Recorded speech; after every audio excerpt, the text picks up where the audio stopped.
Party ने गोवा में भी चुनाव लड़ा, वहां पर भी कोई सीट नहीं आ रही आम आदमी पार्टी की, या फिर 1 या 2 सीटों पर आम आदमी पार्टी इस समय आगे चल रही है।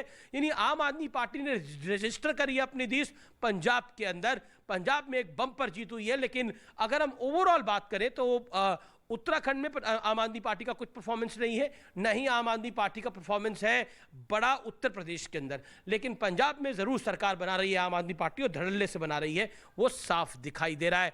लेकिन ये आप देख सकते हैं मैप, पंजाब का Aam Aadmi party standing tall with 91 seat, standing tall and loud with 91 seats. Congress करीब करीब 16 पर, अकाली 6 पर और बीजेपी 3 पर। लेकिन अब क्लियर है लगभग बीजेपी नंबर 4 है वहां पर, और अकाली स्ट्रगल कर गए डबल डिजिट में भी आने के लिए।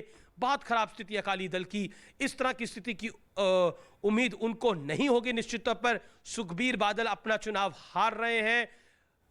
मैं रवि के पास चल सकता हूं सीधे रिजल्ट हब में। रवि, क्या बड़ा अपडेट है? अमीश, सबसे बड़ी खबर उत्तराखंड से आ रही है। पुष्कर सिंह धामी 4000 वोटों से पीछे चल रहे हैं। भगवंत मान जीत गई, आपने बता दिया था, लेकिन फासला कितना रहा है? 45,000 वोटों से भगवंत मान जीते हैं। और साथ में गोवा का जो अपडेट था, यहां पर प्रमोद सावंत कितने वोटों से जीते हैं? 650 वोटों से प्रमोद सावंत जीते हैं। तो यहां पर फासला बहुत कम रहा है गोवा का। एक के बाद एक कई दिग्गज हार रहे हैं। सीएम के जो चेहरे थे हरीश रावत, वो हार चुके हैं। लेकिन बड़ी खबर, मदन कौशिक, मैं Ravi Madan Kaushik BJP state president, उनका क्या स्थिति है? पुष्कर सिंह धामी अपनी सीट में ट्रेल कर रहे हैं, मदन कौशिक की क्या स्थिति है?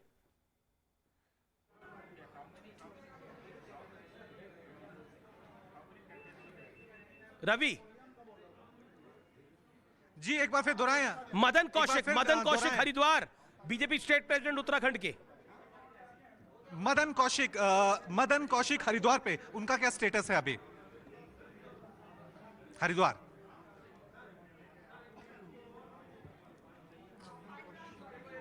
लीड कर रहे हैं, अभी तो लीड कर रहे हैं अमीश। जो आंकड़ा हमारे सामने आया है, अभी लीड कर रहे हैं, लेकिन कांटे की टक्कर यहां पर देखने को मिल रही है। कांटे की टक्कर लीड कर रहे हैं, लेकिन पुष्कर सिंह धामी इस समय की बड़ी खबर, आप पीछे चल रहे हैं। करल में पीछे चल रहे हैं एसपी सिंह बघेल, केंद्रीय मंत्री हैं। मैं आपको बता दूं, करल में तगड़ी फाइट देने की उम्मीद थी, लेकिन पीछे चल रहे हैं।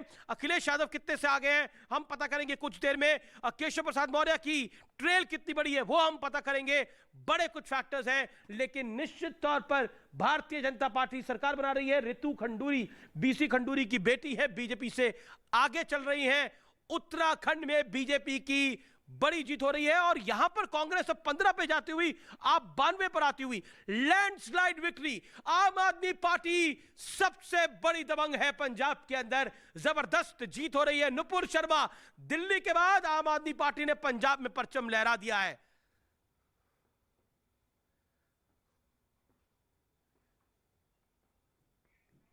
नुपुर शर्मा, सबसे पहले तो मैं कहूंगी कि आपको नमस्कार अमीश जी, सभी दर्शकों को नमस्कार। सबसे पहले तो मैं कहूंगी कि जहां तक कि पंजाब का सवाल है, जरा आम आदमी पार्टी को देखते हुए ये भी सवाल पूछ लिया जाए कि सिद्धू जी और चन्नी जी कहां हैं। आपने उत्तराखंड की बात करी, मैं तो पूछना चाहूंगी हरीश रावत जी भी कहां हैं। लेकिन जहां तक आम आदमी पार्टी का सवाल है पंजाब का, देखिए ये जो फाइट थी वो बिटवीन कांग्रेस एंड आम आदमी पार्टी। लेकिन मैं इतना जरूर कहना चाहूंगी कि दिल्ली के बाद आम आदमी पार्टी ने दिल्ली जैसी जीत दर्ज करी है, ऐतिहासिक जीत है। 90 सीटों से ज्यादा 92 पर आम आदमी पार्टी जीत रही है, मतलब ऐतिहासिक जीत है। बादल स्ट्रगल कर रहे हैं जाते हुए विधानसभा के अंदर, एक भी बादल नहीं जीत रहा। सरदार प्रकाश सिंह बादल अपना चुनाव हार रहे हैं। केजरीवाल का जादू चल गया पंजाब के अंदर। मैं आपके इसी सवाल का जवाब देना चाह रही थी अमीश जी। मैं इतना बोलना चाहूंगी, इनफैक्ट मेरी जगह नहीं है, लेकिन अगर कांग्रेस पार्टी को ये लगता है कि चुनावी मैदान में हथियार डाल देने से भारतीय जनता पार्टी या मोदी जी रुक जाएंगे, तो ऐसे तो राजनीति होती नहीं है। 2017 चुनाव के बीच में शायद पिक्चर देखने गए थे, कल आइसक्रीम संडे खाते हुए पिक्चर आ गई बाहर, तस्वीर आ गई बाहर। तो ये तो कांग्रेस जाने, उनका काम जाने। लेकिन मैं इतना जरूर कहना चाहूंगी कि कुमार विश्वास उनके अपने फाउंडर हैं। उन्होंने बहुत बड़ा इल्जाम लगाया था कि कुछ ऐसी ताकतों के साथ हाथ मिलाया गया है, चाहे वो गुरविंदर सिंह हो, गुरचरण सिंह हो, दल खालसा हो, खालिस्तानी लिबरेशन फ्रंट हो। इनके खुद के उस समय के पंजाब के असेंबली के जो लीडर ऑफ ऑपोजिशन थे, सुखपाल सिंह खैरा जी, रेफरेंडम 2020 का समर्थन दे दिया उन्होंने। गुल पनाग भी कहते कहते थक गई। केपीएस गिल साहब, लेट केपीएस गिल डीजीपी होते तो उन्होंने तक कह दिया था कि गड़े मुर्दे को आपने वापस जिंदा करने की कोशिश करी, अपना प्लेटफॉर्म दे दिया है। खैर, भारत का बंटवारा तो होगा नहीं, आप कितनी भी ताकतों का इस्तेमाल कर लें, उनका समर्थन ले लें, कुछ भी कर लें। तो चुनाव में थे, बहरहाल, लेकिन आज अरविंद आम आदमी केजरीवाल ने तो बोला मैं स्वीट टेररिस्ट हूं और मैं तो नौकरी देने वाला टेररिस्ट हूं, बिजली माफ करने वाला टेररिस्ट हूं, बिजली का बिल माफ करने वाला टेररिस्ट हूं, मैं तो पानी का बिल माफ करने वाला टेररिस्ट हूं। लेकिन उत्तर प्रदेश के अंदर बाबा आ रहे हैं, उत्तराखंड के अंदर बीजेपी दोबारा सरकार बना रही है, यह भी अपने आप में इतिहास है। ऐसा हमने देखा नहीं है कई दशकों के अंदर। उत्तर प्रदेश में तो कई दशक बाद यह मिथक टूट रहा है कि सरकार रिपीट हो रही है। उत्तराखंड में भी कहा जाता था कि सरकारें रिपीट नहीं होती, वहां पे भी सरकार रिपीट हो रही है। आपको लगता है नुपुर शर्मा, आप तो उत्तराखंड में खुद स्टेशन थी, इतनी बड़ी जीत की आशंका थी, या आपको भी लग रहा था कि अगर जीत भी होगी तो क्लोज मार्जिन से होगी? बी ऑनेस्ट टुनाइट, आज बिल्कुल ऑनेस्टी से बात करिएगा। अमीर जी, मैं डिसऑनेस्ट कभी जवाब देती नहीं हूँ। मैं इतना बता दूं कि चुनाव के चलते हुए जब इलेक्शन कमीशन ने अपना कोविड प्रोटोकॉल निकाला और कहा कि अब आप रैली नहीं कर सकते और अगर आप डोर टू डोर करेंगे तब भी लिमिटेशन पड़ जाएगी। आपको पता है पहाड़ के अंदर कैंपेन करना बहुत कठिन होता है, तो ज़रूर लगा कि कैसे करेंगे। लेकिन मैं इतना बता दूं, जो अपार प्यार, भरोसा, विश्वास और दुलार पहाड़ में, खासकर उत्तराखंड के अंदर आदरणीय प्रधानमंत्री मोदी जी के प्रति है, अपने घर का सदस्य मानते हैं। अरे पहाड़ के अंदर इलेक्ट्रिसिटी, पहाड़ के अंदर पानी का कनेक्शन, पहाड़ के अंदर मुफ्त गैस कनेक्शन, पहाड़ के अंदर आवास विकास योजना के तहत चलते हुए आपके छत, सर के ऊपर छत, जो हम आयुष्मान योजना मानते हैं सबसे सक्सेसफुल वहाँ पे मानी जाती है अटल आयुष्मान योजना के नाम से। आप समझिए इस बात को। और इसलिए मैं पूछना चाह रही हूँ, चन्नी जी और सिद्धू जी की बात करी, हरीश रावत जी का क्या हुआ? तो ये जो मैन्युफैक्चर्ड हाइप है ना विपक्षी दलों की, जिनको लगता है टीवी स्टूडियो में जीत रहे हैं, वो ढोल मंजीरा बजा के ये सच में चुनाव जीत जाएंगे, ऐसा नहीं होता। आज तो एक और नैरेटिव होगा, आज तो एक और नैरेटिव होगा। उस नैरेटिव के अंदर ये कहेंगे कमेंटेटर्स, अभी हम देखेंगे शाम तक ट्विटर पर लोगों की टाइमलाइन के अंदर, कि देखिए सब जीते तो अलग है लेकिन पंजाब की जीत थोड़ी अलग है।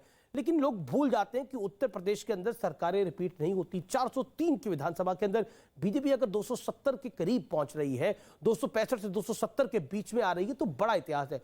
उत्तराखंड में अगर सरकार रिपीट हो रही है तो बड़ा इतिहास है। सूरज की रोशनी के आगे अगर आप आंखें बंद कर लेंगे तो अंधेरा नहीं होता है। That is a big big factor of this election. और आप कुछ भी और किसी तरीके से भी इस चुनाव को ऊपर से देखेंगे, नीचे से देखेंगे, तो निश्चित तौर पर स्पष्ट है कि परिवारवादी पार्टियां धरातल में जा रही हैं। और कांग्रेस के लिए वाकई सोचने का वक्त आ गया है कि वो कहां खड़ी है। आइसक्रीम संडे की बात करी राहुल जी की, कल तस्वीर आई, अच्छी बात है, आइसक्रीम संडे खा दें या फिर कोई और मंडे खाएं, लेकिन महत्वपूर्ण यह है कि आप चुनाव में कहां खड़े हैं। दिल्ली में आप हथियार डालेंगे, पंजाब में आपको लगेगा कि आप रातों रात सीएम बदल देंगे और मैनेज नहीं करेंगे उसको, तो कैसे काम चलेगा। उत्तर प्रदेश के अंदर आप हथियार डाल के चुनाव लड़ेंगे तो उसका क्या फायदा होगा। कुल मिलाकर बड़ी स्थिति कांग्रेस के लिए विचित्र हो गई है, खराब हो गई है, इसमें भी कोई दो राय नहीं है। और ये कांग्रेस के अंदर एक नए अध्याय की शुरुआत भी हो सकती है, ये आने वाले कुछ हफ्ते बताएंगे। ये जरूर मेरी बात को आप मार्क करिएगा। नुपुर शर्मा मेरे साथ है, मेरठ दक्षिण से इस समय 2 बार के लगातार विधायक बीजेपी के सुमेंद्र सिंह तोमर आगे चल रहे हैं। पंकज सिंह अपनी सीट नोएडा से आगे चल रहे हैं, 1 लाख से ज्यादा वोटों से वो जीत रहे हैं, बड़ी जीत दर्ज